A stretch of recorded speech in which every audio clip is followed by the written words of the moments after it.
et bienvenue dans J'aime l'éco, l'émission qui donne la parole aux chefs d'entreprise. Marie-Armelle Bory, bonjour. Bonjour. Vous êtes la dirigeante de Dralam Technologies. Vous proposez des produits de contrôle de commande. Juste avant, je vous dis, c'est quoi un produit de contrôle de commande? Comment on le dirait autrement? Vous me dites, c'est le programmateur de la machine à laver, par exemple. Et là, tout d'un coup, c'est plus clair. C'est dans le domaine des automatismes, de l'électronique et de ce qui va nous occuper aujourd'hui, l'IoT, l'Internet des objets. Où là, par exemple, vous avez une solution qui s'appelle Tyrion et qui permet, par exemple, de gérer l'intégralité d'un parc de panneaux solaires publicitaires pour s'assurer qu'il fonctionne, tout simplement. Absolument. Vous avez repris cette entreprise en 2005 avec Jean-Yves Lelandais et elle a été fondée en 89. Et en 2019, vous avez ajouté une pierre à l'édifice qui s'appelle Perax, qui fait de la télégestion pour le marché de l'eau et de l'énergie à partir de l'Internet des objets. Est-ce que j'ai à peu près résumé votre activité? Oui. Est-ce que vous pensez qu'à ce stade, tout le monde a compris ce que vous faisiez? J'espère. Hein. Dites-le moi avec vos mots. J'espère. En fait, Dralam, on fait du développement sur mesure. On s'adresse à des PME essentiellement. Et notre art, c'est de pouvoir répondre à des besoins d'électronique. Ouais. Et d'automatisme de nos clients qui ne sont pas dans ce domaine-là. Donc, en général, nos clients, ce sont des mécaniciens, ce sont des concepteurs d'équipements divers et variés. Dralam arrive et leur dit, vous savez qu'il y a des automatismes et de l'IoT, ça existe. Oui. Et c'est à la portée de tout le monde. Et c'est à la portée de tout le monde. Ouais. Je pense que effectivement, nous, on est là pour apporter l'IoT dans toutes les entreprises qui en ont besoin et qui ne savent pas forcément que ça existe et comment ça fonctionne. Absolument. Ouais. Donc c'est ça en fait l'ambition que vous nourrissez, c'est de rendre cet Internet des objets accessible à tout le monde et pas uniquement des grands groupes. Oui. Quel est l'objectif, l'argument de vente? Face à un patron de PME, vous allez gagner du temps, vous allez gagner de l'efficacité, vous allez créer de la valeur. Enfin, je sais pas. Clairement, oui. Il faut que l'IoT crée de la valeur.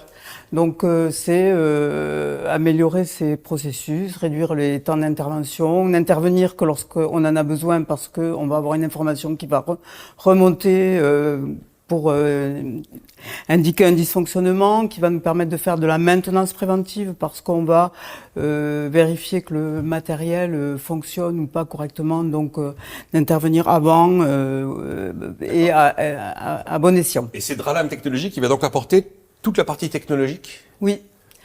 Donc, nous, on intervient chez Dralam sur la partie développement, études, R&D, et toute la réalisation si le client le souhaite. On a une petite unité de production, on fait du service aussi.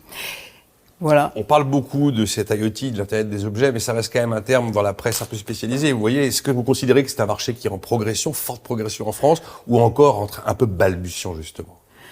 C'est un marché qui démarre depuis 4-5 ans. C'est jeune encore. Hein. Ouais. Il démarre parce que les technos maintenant sont présentes et pérennes, ce qui n'était pas le cas auparavant, portés par des acteurs importants et puis surtout ça nécessite une infrastructure et donc maintenant les réseaux Orange et Bouygues, etc., supportent des technologies qui permettent de déployer. Ouais. Voilà, alors, ces technos. Tout le monde parle de la réindustrialisation. Vous ne me contredirez pas si je vous dis que si on veut réussir à la réindustrialisation, ça passera par les automatismes, et ça passera par les robots, et ça passera par votre métier, en fait. Absolument. Oui, oui. C'est ma conviction. Hein, mais... Oui, non. Clairement, si on veut être compétitif par rapport à d'autres pays, il faut qu'on puisse produire autrement et intelligemment. Alors, en 2019, donc vous reprenez l'entreprise en 2005 avec votre époux, et puis en 2019, vous décidez d'acquérir Perax. Qu'est-ce qui se passe en 2019? Perax, je l'ai dit, la télégestion pour le marché de l'eau et de l'énergie. Quelle était votre idée?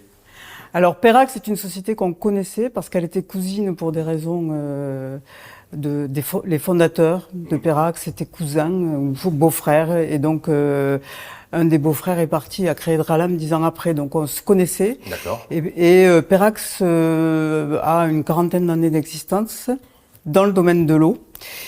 Et il y a 30 ans, il n'y avait pas d'IoT. Il n'y avait pas d'IoT, mais par contre, il y avait de la radio. Parce que quand on gère un barrage hydraulique, quand on gère une station d'épuration, on n'est pas forcément sur place. Les barrages sont en hauteur et Et donc, il faut pouvoir les piloter à distance. Voilà. Donc, à l'époque, il y avait la radio, et progressivement la radio, puis la téléphonie par fil, et puis maintenant, la téléphonie par fil disparaît. On est obligé de remplacer ces technos par du sans-fil et par des réseaux GPRS, par exemple. Voilà. Et donc l'IoT, justement, va être opérant sur le marché de l'eau? Absolument. Il est déjà présent. De manière très concrète. Ouais, il est déjà présent. Donc, nous, on a développé, Dralam a développé pour Perax un data logger qui est un enregistreur de données. Le Delta X. Le Delta X qui, justement, va pouvoir être utilisé dans des endroits qui sont assez difficiles d'accès. Tout à fait. Et dans le domaine de l'eau, mais dans d'autres domaines, on a des besoins de pouvoir récolter des informations et des données un peu disparates sur le territoire. Et le Delta X est une bonne solution.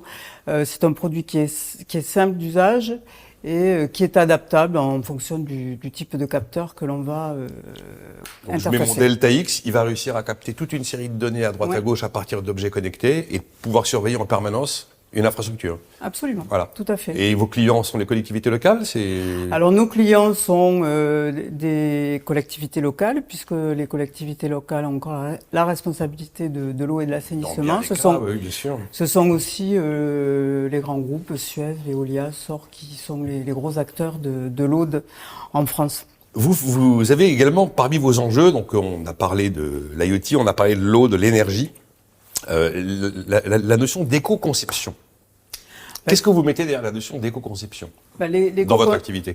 L'éco-conception, c'est la façon dont sont conçus et fabriqués nos produits. Donc il y a une dimension économique, il y a une dimension environnementale. Donc c'est des produits qui sont recyclables. Ce sont autant que faire se peut des fabrications qui sont locales. On a à cœur, en tout cas, de travailler dans notre écosystème toulousain, puisqu'on est sur Toulouse. Et oui, le Delta X, par exemple, on a fait le choix de mettre une batterie rechargeable pour éviter de jeter des piles. Donc c'est un ensemble d'éléments qui nous permettent de dire... Forcément, voilà. Ce nouvel univers vous oblige à repenser un petit peu la façon de produire Absolument. Et donc l'éco-conception, c'est aussi un chemin de progrès, quoi. En tout cas, l'idée qu'il faut retenir dans tout ça, c'est que c'est pour tout le monde. L'Internet des objets. C'est pas que pour les grands groupes. Absolument. Et je pense que c'est aussi notre métier de le rendre accessible. C'est-à-dire que c'est pas au client à être expert dans la techno, c'est à nous à rendre l'usage simple et adapté à son besoin. Laissez-nous la technologie, profitez des usages et de la valeur que ça peut apporter à votre entreprise. Absolument. Merci Marie-Armelle Bory, dirigeante de Dralam Technologies. Merci à vous.